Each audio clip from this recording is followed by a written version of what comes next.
Have you ever sat down, closed your eyes, and told yourself, "All right, I'm going to be mindful now," only to realize within mere seconds your mind has already wandered off? One moment you're focusing on your breath, the next, you're planning dinner, replaying an old conversation, or daydreaming about a future that doesn't even exist. It happens so quickly, so naturally, that most of us don't even notice when it starts. And here's the truth no one likes to admit: it's not your fault. It's not because you're bad at meditating or weak-willed or incapable of focus. It's simply because you're human. You see, the human mind was never built to stay still. From the moment we wake up, it jumps between thoughts like a restless monkey swinging from branch to branch, rarely pausing long enough to catch its breath. But what's even more fascinating is this. Most of the time, we don't even realize how distracted we are.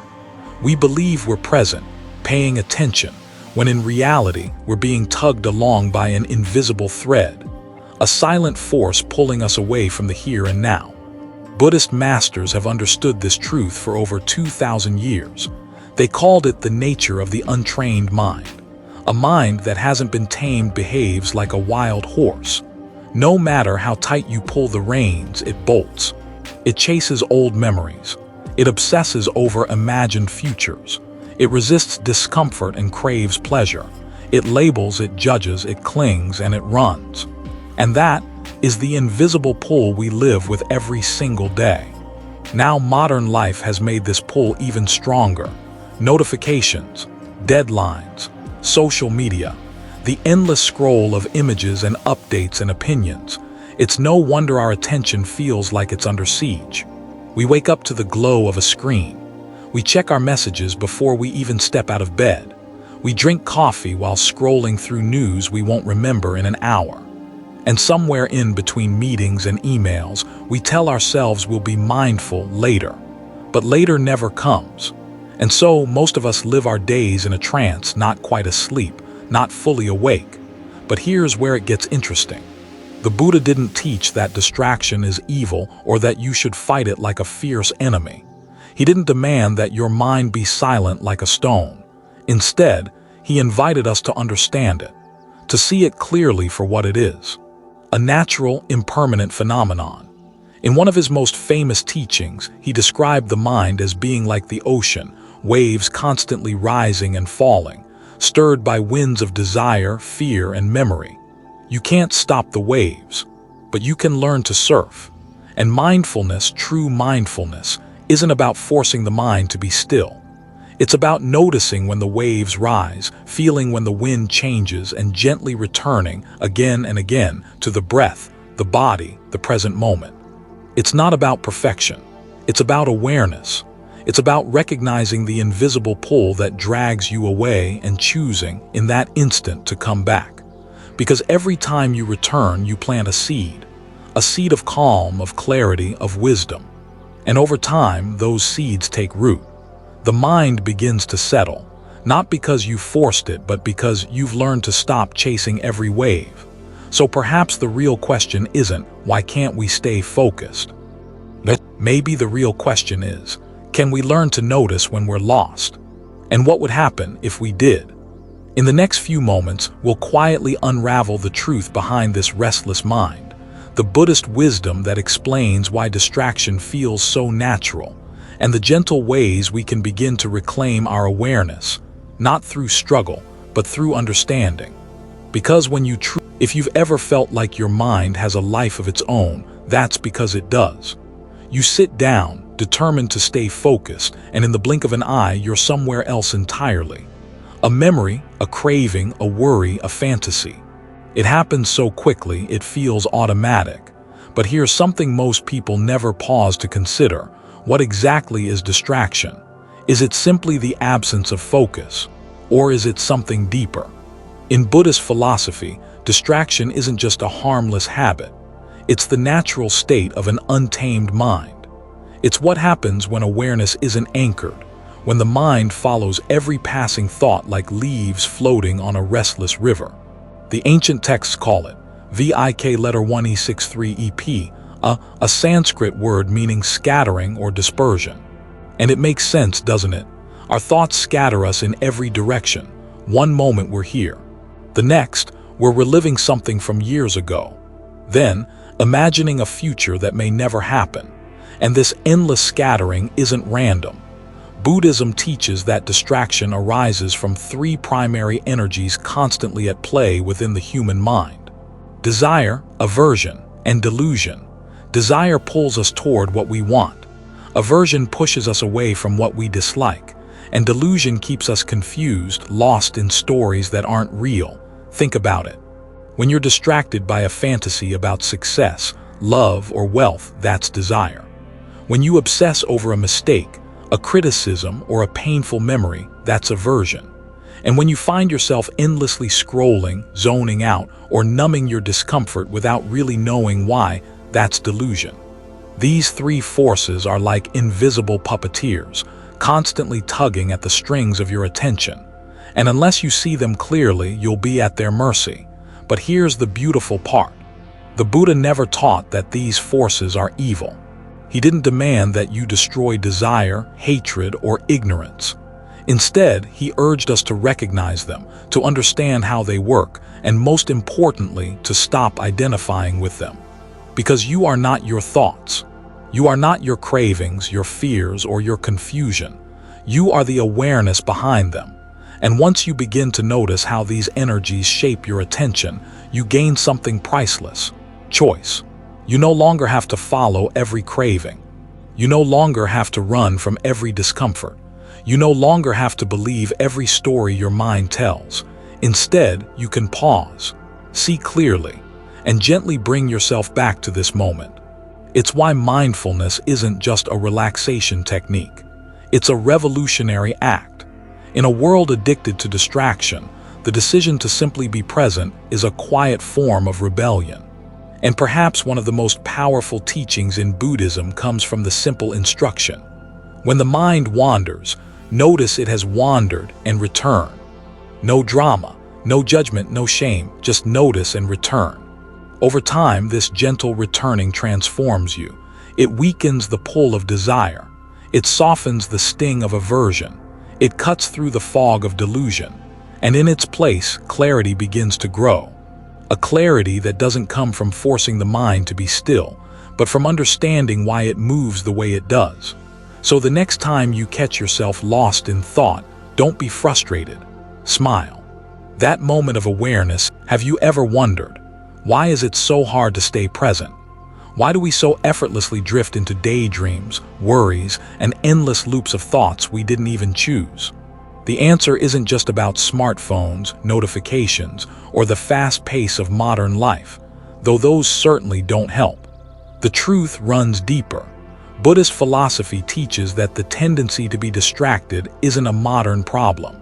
It's a timeless feature of the human mind. It's been happening for thousands of years, long before social media, news feeds, or advertising algorithms. And it begins with something so simple, so ordinary, we rarely question it: our constant craving for what's next. You see, the mind isn't content with what is. It always hungers for what could be, what might happen, what should have been. It's designed to chase after pleasant experiences, avoid unpleasant ones, and fill the empty spaces in between with noise. And there's a reason for this. Our ancestors, thousands of years ago, survived by being alert. Their minds were wired to scan for threats, opportunities, and possible dangers. This relentless scanning was a survival mechanism. But in our modern world, where we're no longer dodging predators or foraging for food, this ancient wiring turns inward. It looks for problems where none exist. It creates imaginary futures. It clings to old regrets. And it pulls our attention away from the only place it was ever meant to be: here, now. But it goes even deeper. In Buddhist psychology, distraction is a form of escape. It's what the mind does when it feels discomfort, even subtle discomfort. The ache of boredom, the itch of loneliness, the sting of uncertainty. Instead of facing these moments with clarity, we run. We run into fantasies, into memories, into scrolling, into planning. Because being fully present means feeling everything. Not just the pleasant, not just the inspiring, but also the raw, the awkward, the uneasy. And unless we've trained our minds to stay open in those moments, our instinct will always be to flee, to avoid, to numb, to distract. That's why distraction feels automatic. Not because you're weak or lazy or undisciplined, but because the mind has spent a lifetime practicing it.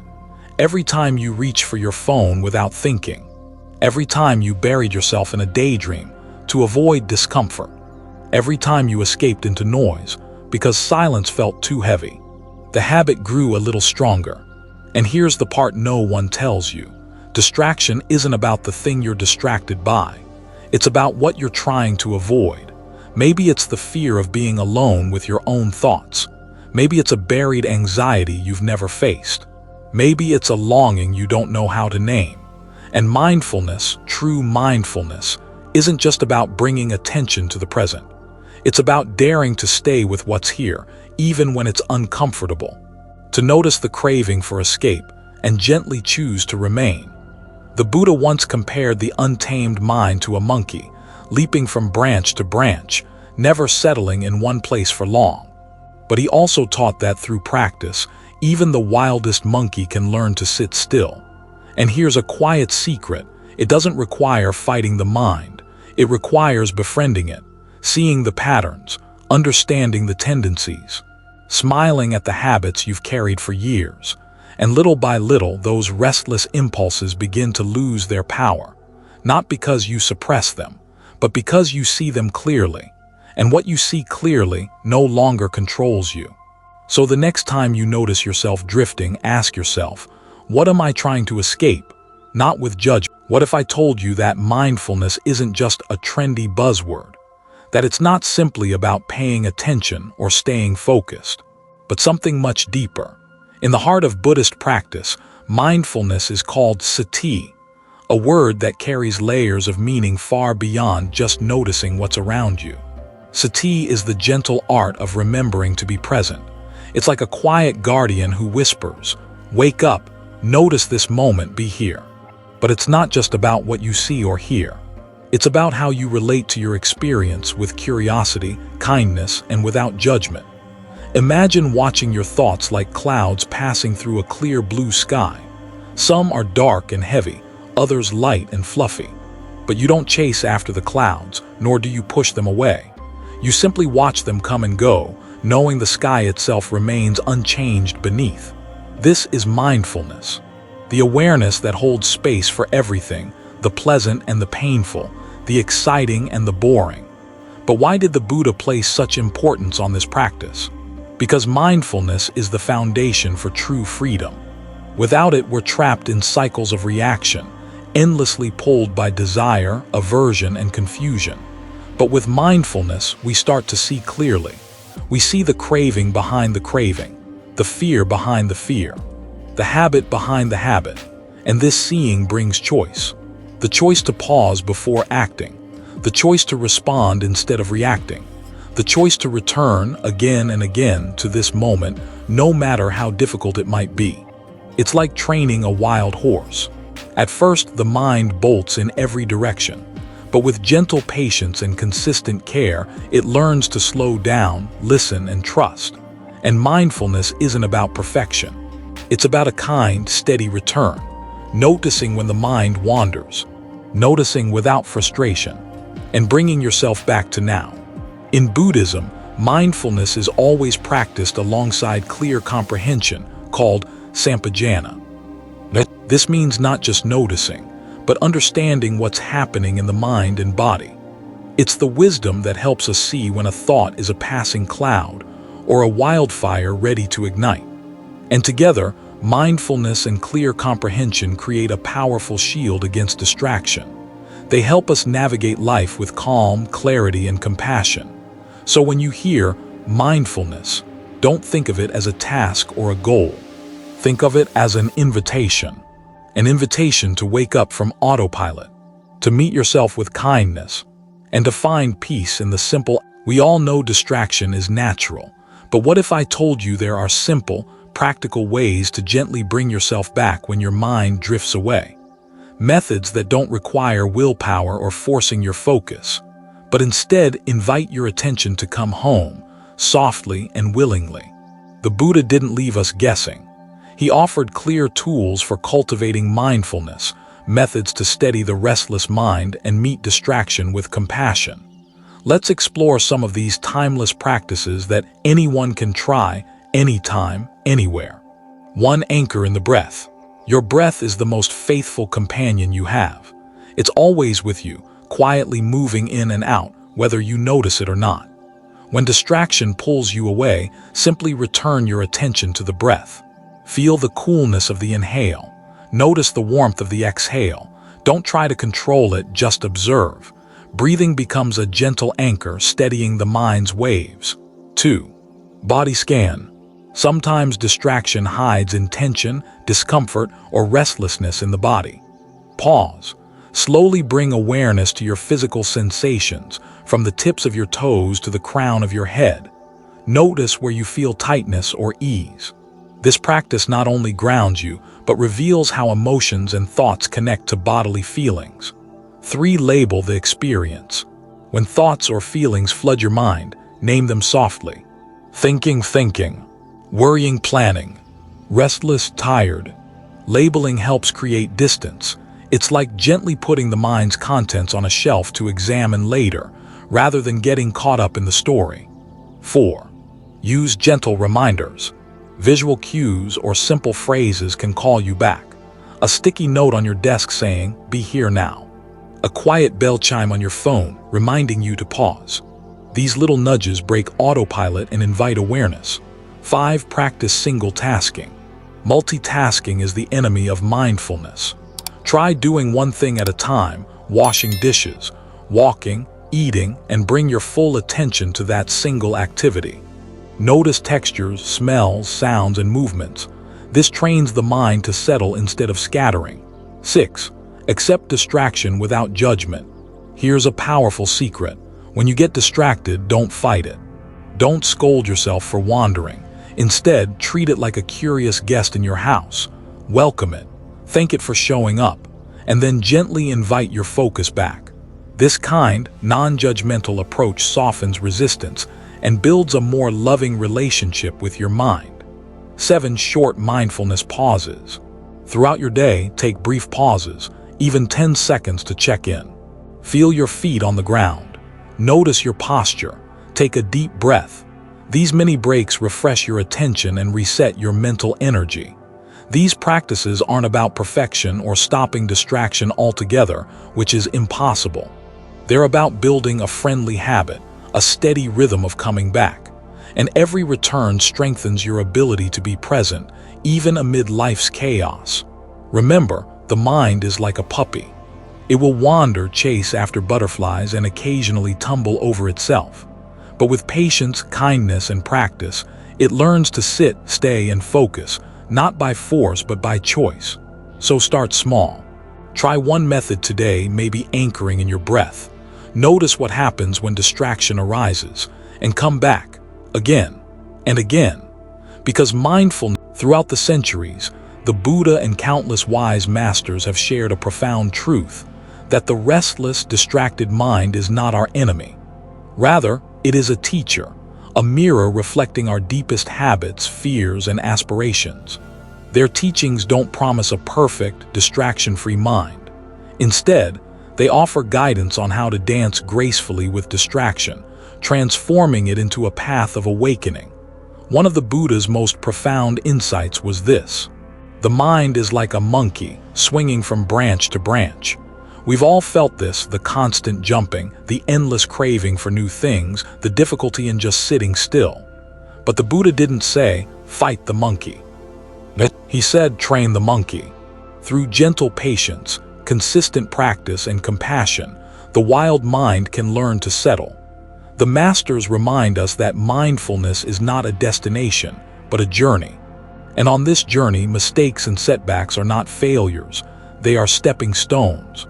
Take the story of the great Zen master Hakuin, who once asked his students, "What is the sound of one hand clapping?" It's a koan, a paradox meant to jolt the mind out of its usual patterns.